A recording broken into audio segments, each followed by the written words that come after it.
Bonsoir et bienvenue dans ce flash d'informations spéciales élections couplées. Je vous le disais il y a quelques heures, ces scrutins couplés se veulent très sécurisés. Le chef d'état-major général des armées, le grand commandant de la gendarmerie et le directeur général de la police nationale ont fait le tour des différents lieux de vote pour s'enquérir de l'état sécuritaire de ces scrutins. Plus de 8000 membres des forces de sécurité ont été déployés dans les différentes circonscriptions concernées par le vote. Je vous propose d'écouter le chef d'État général, le chef d'État-major général des armées, le général Sékou Touré. Il est au micro de Sidonie Davila. Vous avez devant vous les grands commandements. Quand on parle des grands commandements, il y a l'état-major général des armées, il y a le commandement supérieur de la gendarmerie et puis la direction générale de la police nationale. Donc depuis ce matin, dans le cadre des élections partielles, nous avons décidé de faire un tour dans différentes communes, notamment voir différents lieux de vote et bureaux de vote. Et nous sommes passés ce matin à Port-Boué, où nous avons rencontré les responsables de la CEI et nous avons rendu visite à un certain nombre de bureaux de vote.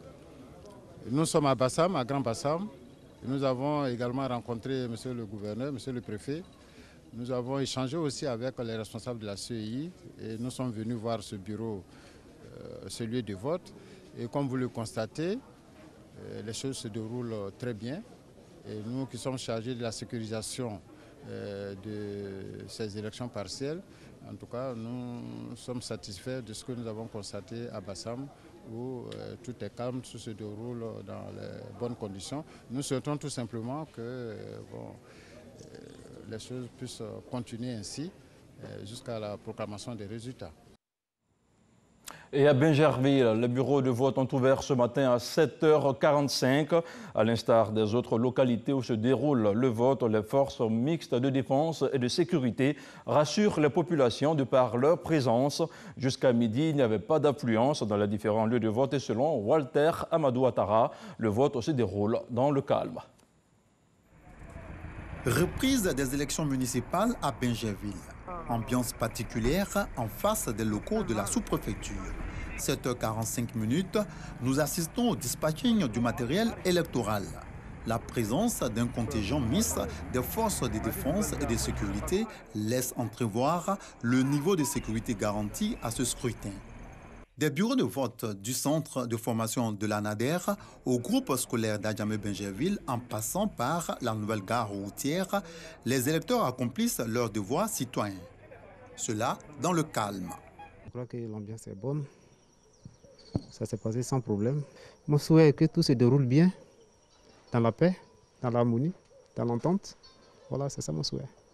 Au centre de formation de la NADER, on note une incompréhension liée à l'attestation d'identité délivrée par l'ONI. Ce matin, je suis entré dans le bureau de vote numéro 2 et là, quand je suis arrivé, on m'a dit non, que je ne pourrais pas voter pour un problème de carte d'électeur et récépissé. L'élection dernière, j'ai voté avec le récépissé, avec le certificat de nationalité. C'est avec ça qu'il est présenté pour voter. Et le deuxième tour, on me refuse d'avoir accès au bureau de vote. Une situation très vite réglée. Et puis voter finalement, j'ai réussi à y accès à mon bureau de vote, j'ai pu retirer ma carte d'électeur. Et enfin, j'ai voté mon candidat et je suis content. L'arrêté numéro 052 qui, à son article 3, qui stipule que si un électeur n'a pas sa carte d'électeur, sa carte nationale d'identité peut suffire pour voter à condition qu'il soit inscrit sur la liste d'émargement du bureau de vote. Le matin, les électeurs sont venus à compte-gouttes. Après l'église, aux alentours de 12h, l'affluence a commencé à se faire véritablement sentir, comme ici au groupe scolaire d'Adjamé-Bingerville. Dans la commune de Port-Boué, les électeurs continuent de voter dans le calme. Et comme l'indique Francis Boifo, les bureaux de vote ont ouvert pour la plupart entre 8h et 9h du matin. Un scrutin qui se déroule sous la haute vigilance des forces de défense et de sécurité. Commune de Port-Boué ce dimanche. Les habitants vaquent à leurs occupations dans le calme. Devant les bureaux de vote, des forces de défense et de sécurité pour assurer le bon déroulement du scrutin ce 16 décembre. Plusieurs bureaux ont ouvert à l'EPP Sirène. Le matériel était là déjà à 7h30.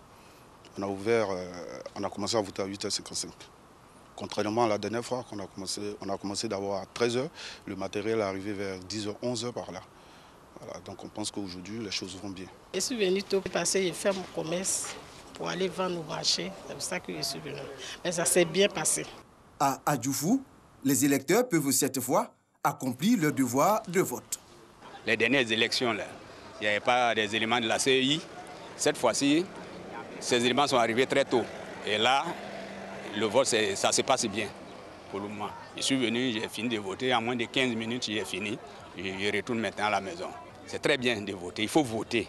Parce qu'il ne faudrait pas demain sortir pour dire celui-là, si moi j'aurais été là, je n'avais pas le voté. Mais viens, toi-même, viens voter. Celui que tu choisis là, s'il gagne, tant mieux. S'il n'a pas gagné, on remet. À Port-Boué, on peut le dire, les bureaux ont ouvert entre 8h et 9h et tout se passait bien au moment où nous quittions la commune. Il était 12h40. Hors du district autonome d'Abidjan, à Dieukwé, les bureaux de vote ont ouvert pour la plupart vers 8h du matin. Selon nos correspondants sur place, le vote se déroule également très bien, mais il n'y avait pas d'affluence jusqu'à la mi-journée. Les observateurs et les forces de l'ordre veillent également au bon déroulement du scrutin. FBoué. Dieukwé, jour de vote pour le second tour des élections régionales. Groupe scolaire Yafani, il est 8h passé de 10 minutes. Les 7 bureaux de vote de l'établissement ont tous ouvert dès 8h. Pas d'électeurs en vue, seuls quelques représentants des candidats se font identifier. À 8h45, cap sur un autre lieu de vote, l'école 2. Tout se passe bien depuis l'ouverture des bureaux. Les forces de l'ordre sont présentes ainsi que des observateurs. Nous sommes ici pour aider les élections, pour aider leur crédibilité. Ici, c'est important de dire que les élections ne sont pas seulement un devoir pour les citoyens, c'est une opportunité de célébrer la démocratie. Quelques électeurs ont déjà accompli leur devoir. Il n'y a rien à faire ce matin. Il dit vaut mieux au lieu d'attendre l'après-midi, donc il est venu en même temps de voter. Il était premier dans mon bureau de vote. Je suis venu voter parce que je veux le développement de mon Guémon Dieukwé. Raison pour laquelle je suis venu voter. Il est 11h15 lorsque nous arrivons à l'EPP Carrefour. Rien à signaler. Les électeurs se font toujours désirer. Je viens d'accomplir mon devoir civique. Mais nous souhaitons simplement que le meilleur gagne, dans la paix et le calme. Le préfet des régions, qui a parcouru quelques lieux de vote depuis ce matin, rassure que toutes les dispositions ont été prises pour le bon déroulement du scrutin. Si dès le départ, on a pu déployer correctement le matériel électoral vers les lieux de vote, en tout cas, au moment du ramassage, les choses se passeront très très bien. Et surtout qu'on a eu d'importants renforts au niveau des forces de l'ordre. En tout cas, on ose croire que tout va se passer très très très bien. La région du Guémon compte 278 lieux de vote pour 169 700 inscrits. Et nous mettons à présent le cap sur la région du Lodjibois où nous retrouvons Herman Guivet. Notre envoyé spécial revient pour nous sur cette journée de vote. Nous étions il y a donc quelques heures à Lakota. En ce moment, nous sommes à Divo, dans la région bien sûr du Lodjibois, où l'on vote, comme vous l'avez dit à l'instant, également pour les régionales. Nous sommes tombés au pif sur certains candidats aux régionales qui venaient donc accomplir leur devoir de citoyen.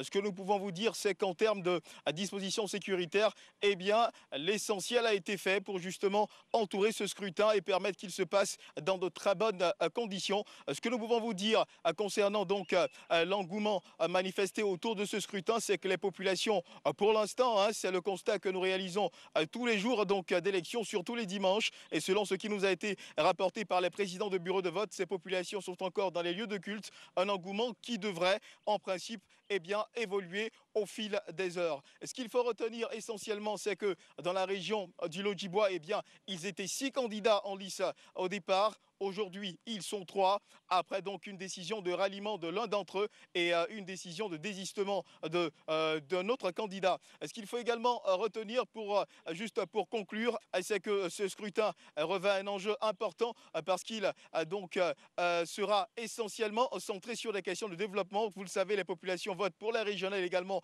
pour la municipale à Lakota. Beaucoup donc d'attention autour de ce scrutin et un dispositif intéressant, un dispositif sécuritaire particulier déployé pour accompagner justement ces intentions de vote. Voilà, c'était le point de la situation dans le Lodjibois il y a quelques heures avec Herman Guivet. C'est ainsi que se referme ce journal. Merci à vous tous qui l'avez suivi et l'information continue sur RTI 1.